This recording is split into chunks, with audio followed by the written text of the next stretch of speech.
VTT. Hell yeah. Self-hosting Foundry VTT on the cloud, part 5.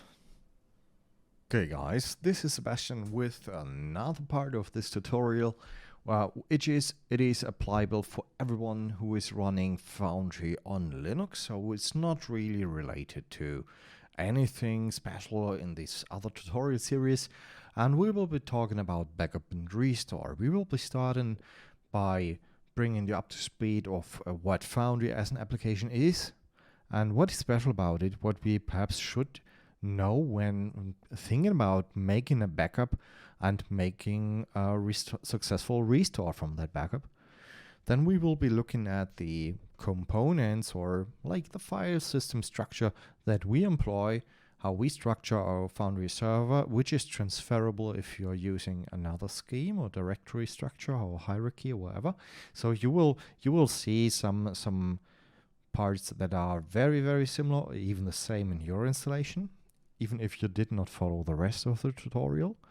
And we talk about, hey, what kind of things should we actually back up and what can we omit if we want to achieve goal A, what can we omit or have to include if we want to achieve goal B. So you can already see we are talking about goals. What's our end goal? What are we trying to achieve? Because there are different strategies that we can follow. For example, making a complete full backup, including everything, or just backing up smaller parts, but perhaps more regularly.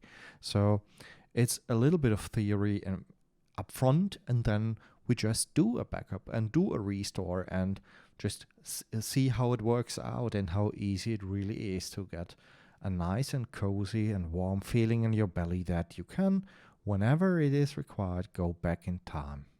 So let's start right here. Let's talk about backup basics. And that is talking about Foundry. If you make a backup, you need to know about the application you are trying to backup.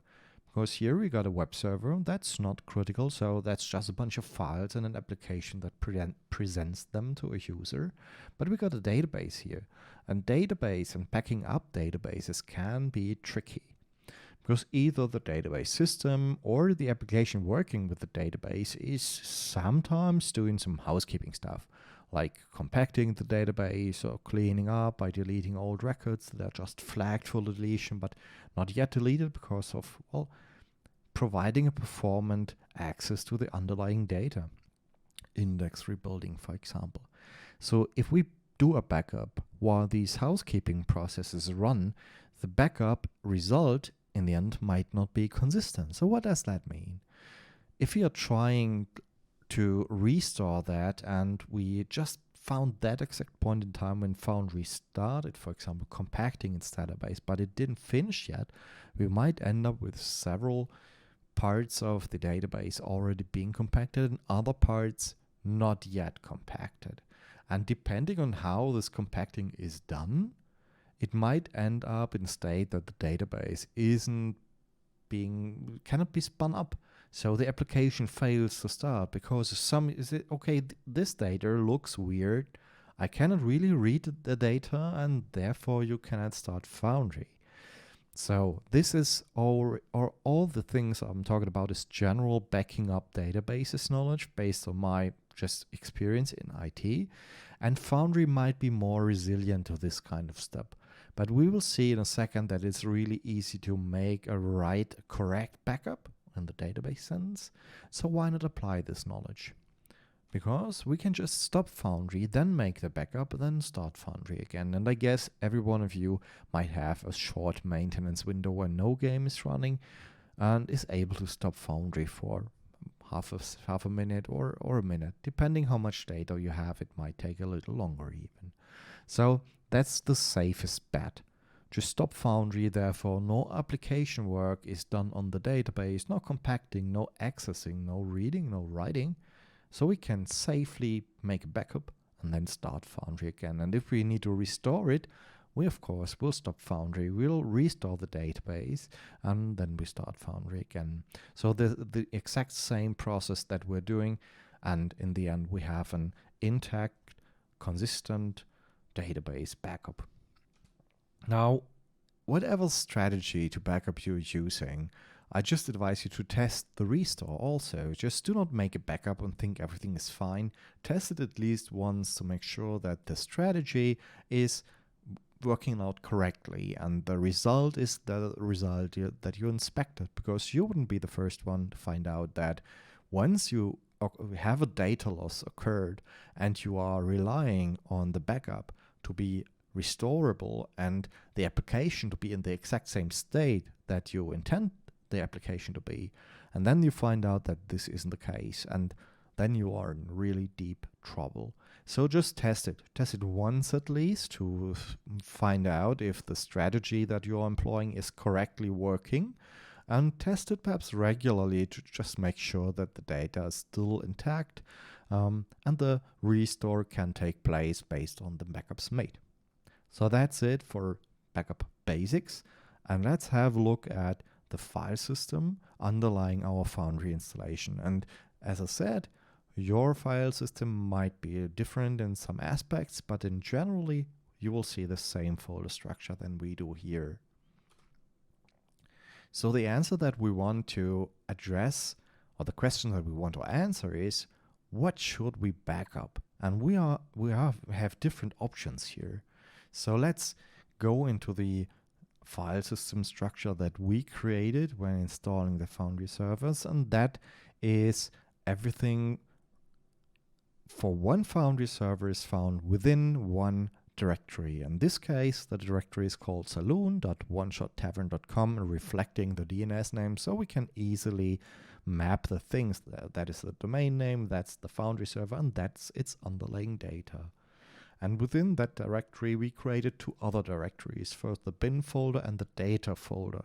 We copied or unzipped the Foundry application that we downloaded from foundryvtt.com into the bin folder, and we created a data folder that will have 3 additional subfolders once Foundry starts for the first time, and those are config, logs, and data. The config contains a Foundry server configuration, which we can edit. The logs directory contains the Foundry log files that we can view if we want to. And the data with a capital D directory is containing the user data directory. So if you open a file picker, just a recap very quick. If you open the file picker within Foundry VTT, you will see the folders within this user data directory, and per default that's world, system, and modules. Each one of those contains subfolders for each world, for each system, and for each installed module. So this is the basic thing. You will see that this file system structure is the same on your installation, even if you did not follow us. The only thing that's probably different is the bin folder and the data folder, but beneath the data folder it looks the same. So let us think a little bit more about this. Where are we storing our assets? Like, where are we uploading our battle maps to, or our actor images, or token images, or ambience tracks, and music effects? That is something that we need to back up to, because in the end, we need to restore everything, and not only the data within the worlds directory, for example. Otherwise, we would have a bunch of actors, but we forgot the assets, the image, actor profile images, for example, from these actors, which are stored perhaps not within the worlds folder.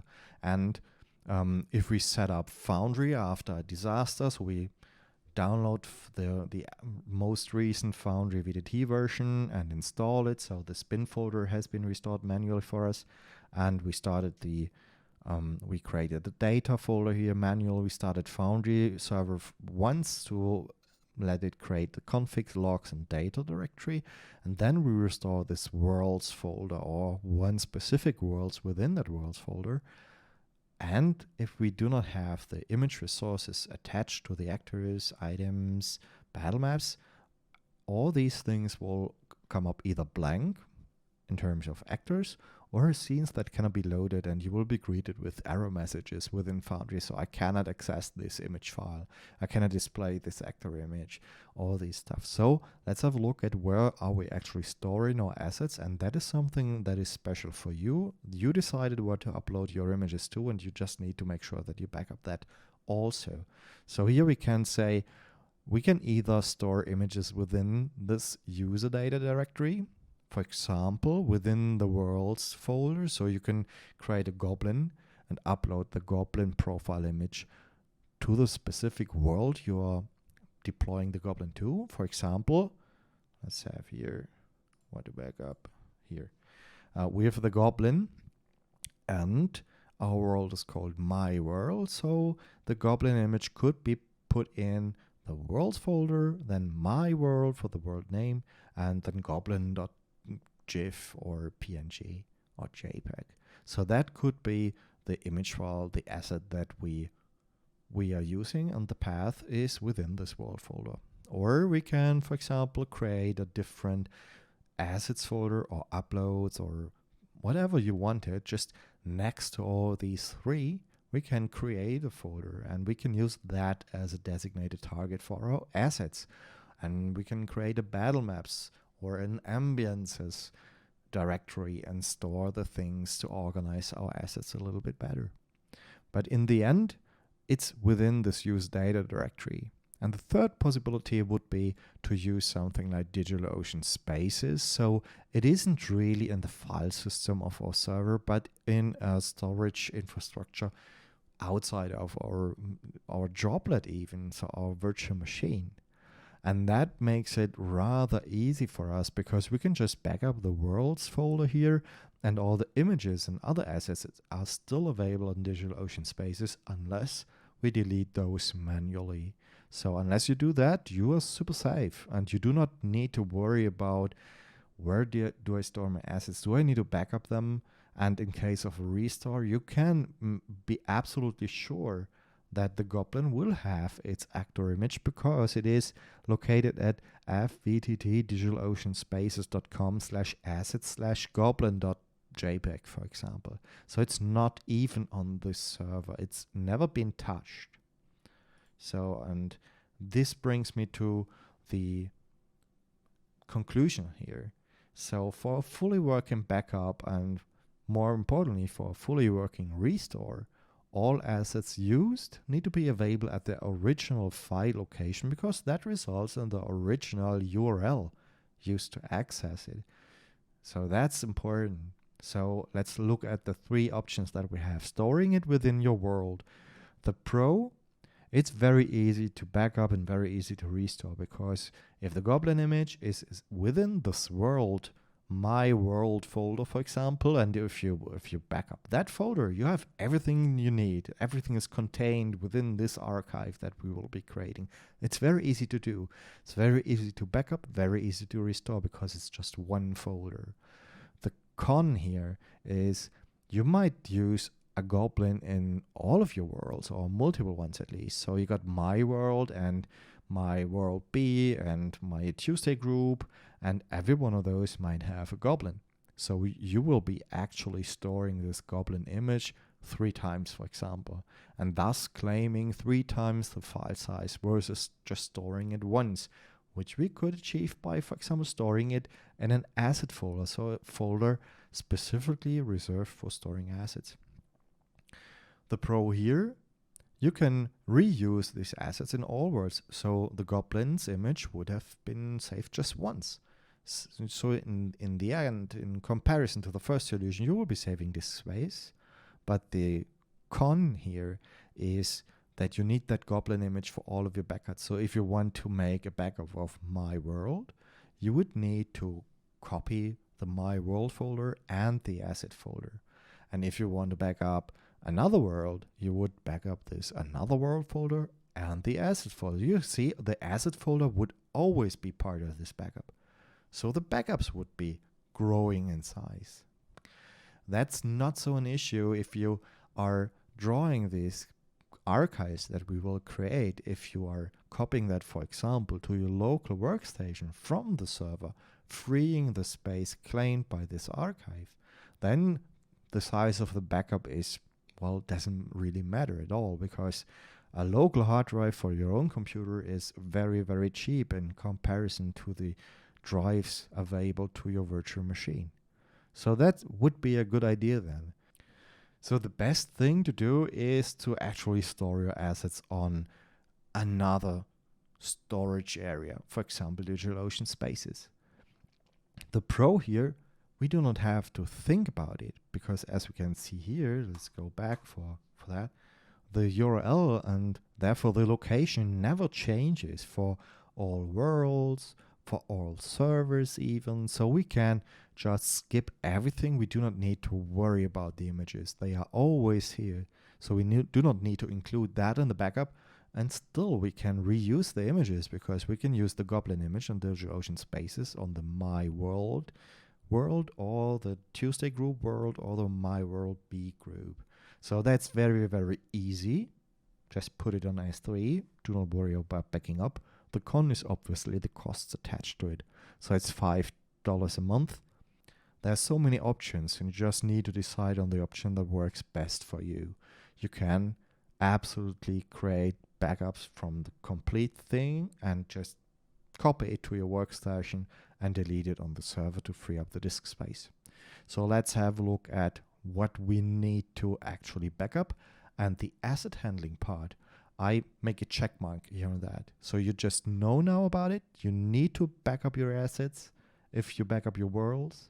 And I gave you 3 options on how to deal with it. And now we're talking about the other stuff that we actually need to back up, or the strategies that we can employ without talking about the assets specifically any longer. So let's have a look at this file system hierarchy of folders again.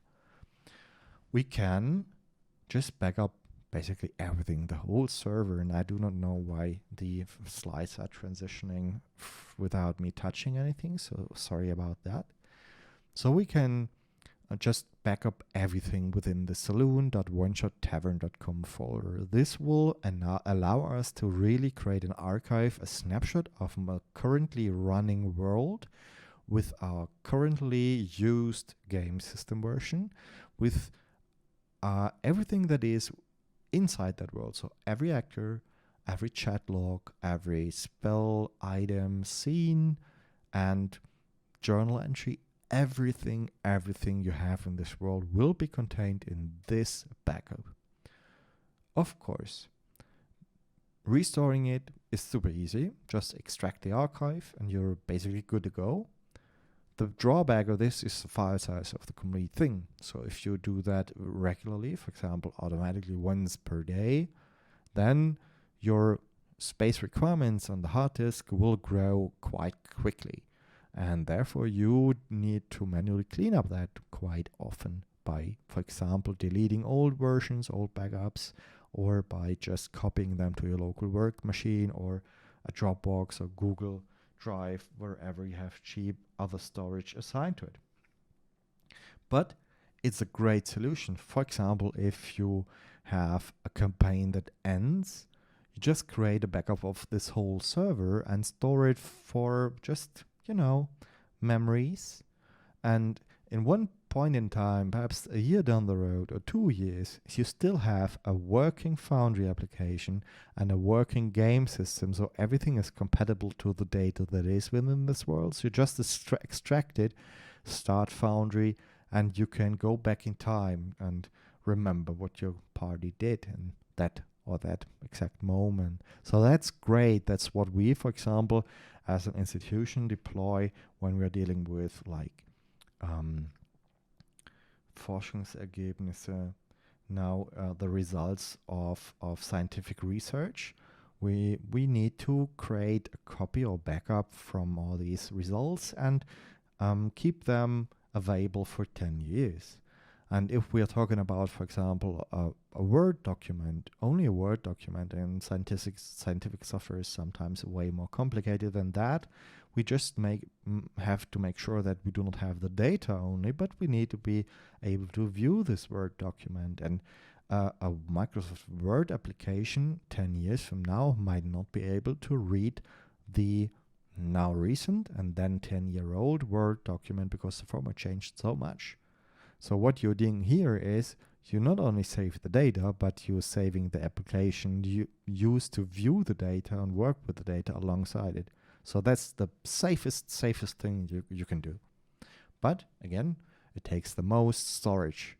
So let's try to shave off a little bit and remove the storage requirement, at least lessen it a bit. So the next level in our onion we can go down is just back up the data directory with a lowercase d, the one that we created. That would include at least the configuration. That could be a great thing to have if you, for example, configure DigitalOcean spaces or other stuff. So retaining the Foundry configuration could be an advantage, but other than that, we do not really have way less storage requirement. Foundry zipped is roughly 120 to 140 megabytes currently. So you will not shave off very, very much unless you do a daily backup, for example, and 30 days times 120 megabytes. That's quite something already. So that is a middle ground, but let's go deeper. So let's focus on the worlds only, the real data that we created, the actors that we created, the NPCs, our journal nodes. And again, the assets are not part of this. We just assume that we will take care to include the assets in our backup from now on. So here, the worlds really contain everything that we manually constructed that is not coming from the Foundry application, that is not coming from the game system version. So that is interesting because it is a smaller set of data that we will back up, and we can even go into one specific world. So you can have multiple worlds, but not every world is running a game. Some are just for game prep or for testing out new modules, or for whatever reasons you do not care to backup those. You can make a backup of one world only. Now the drawback of this is that in order to restore this world, so in case you accidentally deleted your droplet, you need to reinstall the virtual machine, you need to download the Foundry application and install it in bin, you need to create the data folder, you need to figure out, okay, which game system version did I employ here, because my data here might not be compatible to more recent version of the Foundry application or the game system we used. And is that okay to just use the currently available version and install and restore the data and be good with it? It can be, but it can be problematic. So we've got this manual effort that we need to prepare the environment to restore the data within that environment and to make sure that it runs successfully. So Pro is obviously very, very small data set, depending on where you stored your assets again.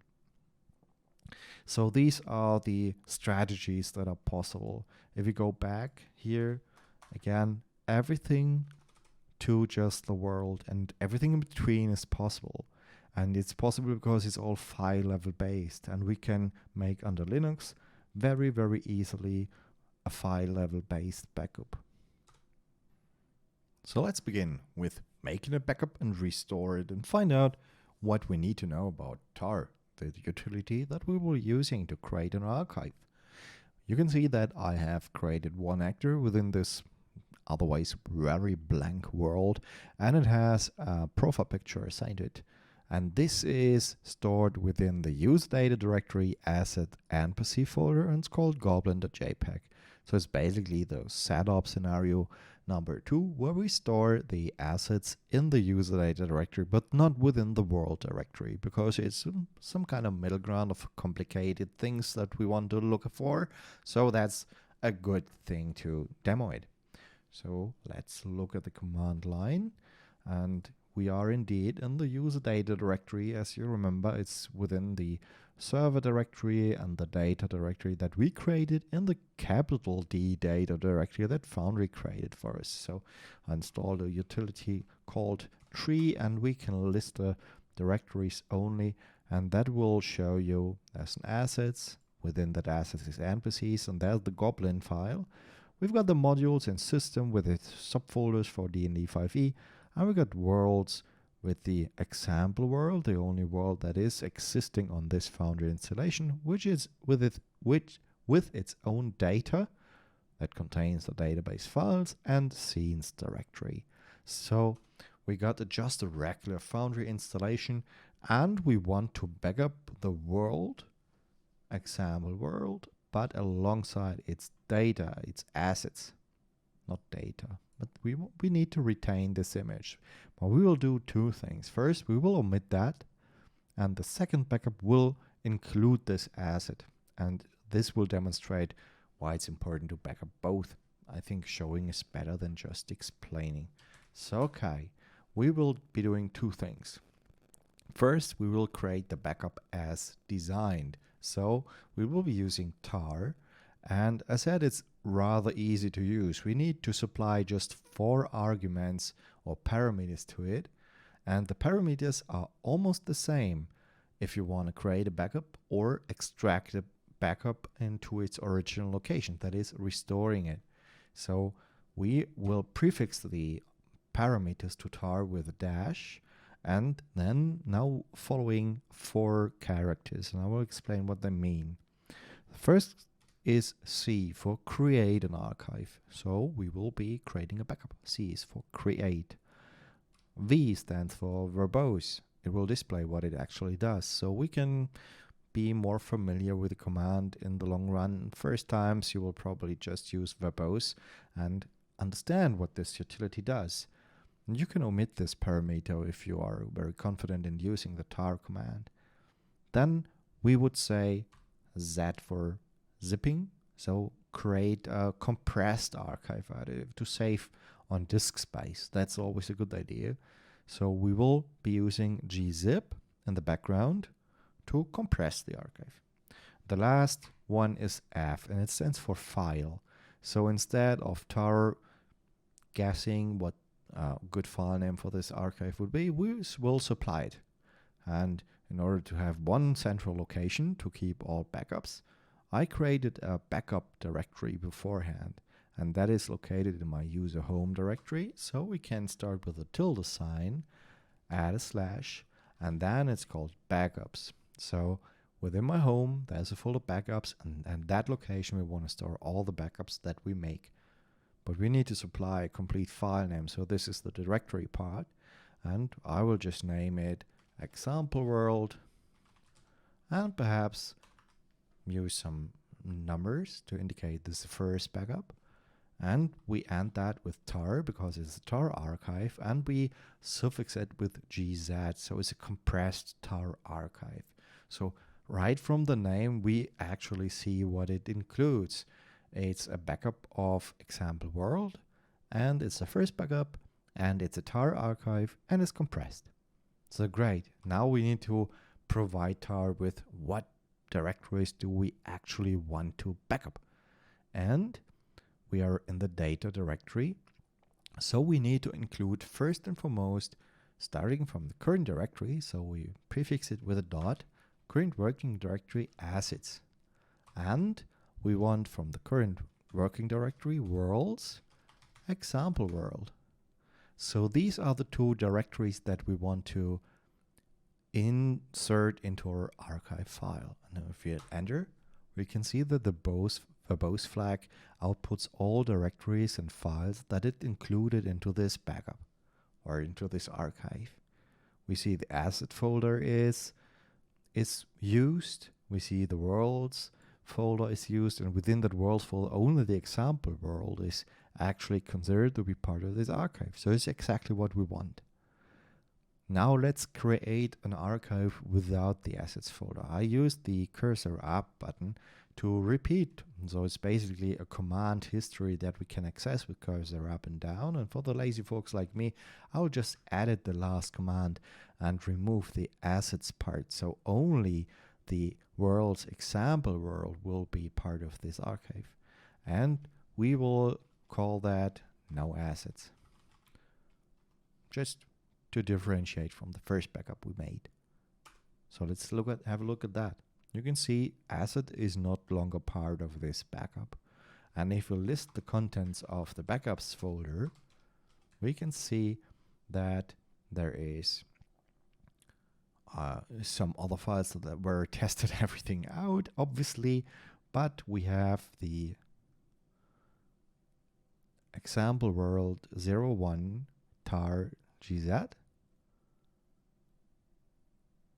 So this one, and the example world without no asset, it was called. So these are the new ones. You can already see that the no asset backup takes less space, way less space than the one with a Goblin JPEG. So that's obvious. So there is some kind of difference between it. So I added an age for human readable, so we can see without assets it's 3 kilobytes and 430 with this one image. So we got both ways, and let's delete the Goblin and restore both of them and see what happens. So let's hop over to our Foundry installation and remove this poor Goblin from the face of Earth. Let's access this backup, and this time we're doing it right. So I talked extensively about how to make a correct backup, and I ignored my own advice. So now we will actually stop Foundry, restore the backup, and start Foundry again. So on our command line, we will be employing a PM2 process manager that has all running Foundry servers accessible for us with PM2 list. We can show a list of running processes, and we can see only one process is running. It's ID 0, so we can stop it. PM2 stop 0. And if we switch to our Foundry server, the connection has been lost already. So the server stopped successfully. We can confirm that on command line again with PM2 list, and we can see, okay, status is indeed stopped. So we can restore now. And first, I will remove the assets folder from this. So we are installing Foundry fresh, and all assets have been gone for whatever reason, because we deleted it.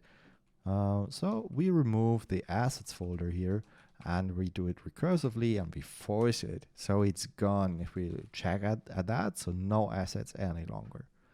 So let's restore our backup that we made earlier, and we will be using the one that did not include the assets to see what it looks like in the end. And again, we will be using the tar command.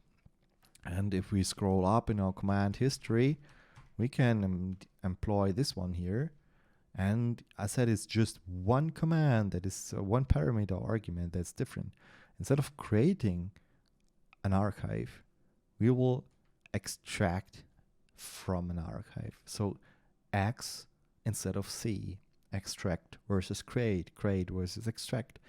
The rest is just the same. We will specify which tar file to use and where we want to install this to. So instead of doing world's example, this part is already world's example has been, if we scroll up, I hope we can see it here. So these files, including the path, are already part of the archive. So where we will be untar it to, so just the current working directory to here. We are already in the data directory. Let's have a look at where we are. We are here, and if we create a world's example world folder within this directory, this working directory, this is world's example world. So we are exactly where we want to be. Please extract this archive into this data directory, and then we have what we need. So let's be lazy again and hit the cursor up key for some minutes, and we will delete all that, and we will replace it with the current working directory, the dot, and we will extract now. So we replace the C with X, and we called that no assets. I think that was the name. So let me check that real quick. Example world, so we copy that, right click on the mouse to copy it into the clipboard, and then we just go here, delete all that stuff here, right click again to paste it, insert the blank, and then we should be good. So it created a world's example world and replaced all the contents within with a world JSON, the items database that it found from the archive, and replace those files without prompting any. So we are overwriting, and nobody asks us, are you sure you want to do that? Because in Linux, if you're executing such a command, Linux assumes This is a user and he knows what he does. So Linux is way more like rough. You can make mistakes, but yeah, you will learn how to do that by following tutorials as this one here. So let's have a look at our Foundry server, and we need to start it. So pm2 start process with ID 0, and let's head over to our Foundry server again. We refresh that and log back into the example world, and let's have a look at what our goblin looks like. And what do you think it looks like? Think about it for a second until we are logging into the game and see if your hunch is right. The goblin has been restored, but the asset is missing, so we got a broken image here. We can click on it and we see it's a broken image. Directory assets and specificially does not exist or is not accessible at this storage location, so it cannot use this image. The database and the goblin that is saved within the database states my profile image is stored in this location, but the web server within Foundry says I do not have that file. You can request it all that you want, but I cannot give it to you if it's not there. And indeed, if we go back to our command line and go into this assets folder, hey, it does not exist. So what a bummer. So let's restore the actual complete backup. pm2, we stop Foundry and we go up and we restore the one with assets now. Chuck. We can see now an asset directory is created and the goblin is stored there. Let's confirm that. Assets, NPC, okay. Now it's there. That's what we wanted. pm2 start 0 and let's confirm.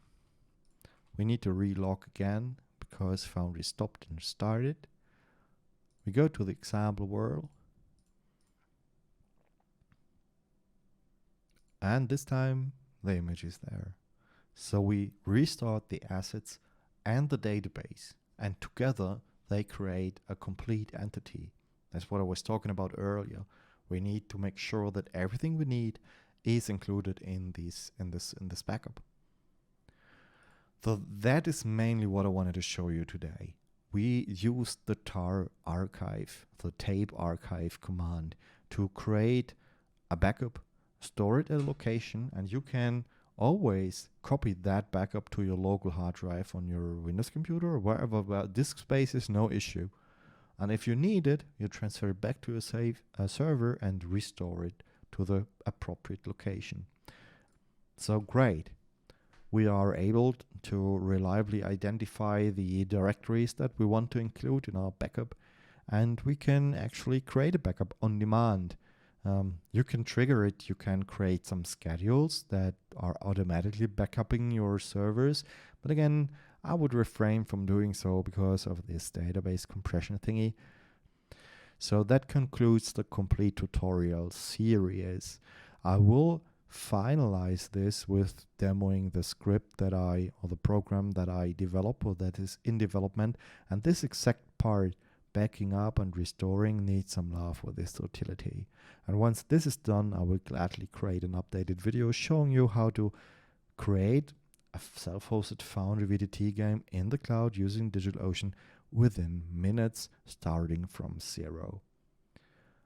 Have fun, take care, and have great sessions. Bye bye.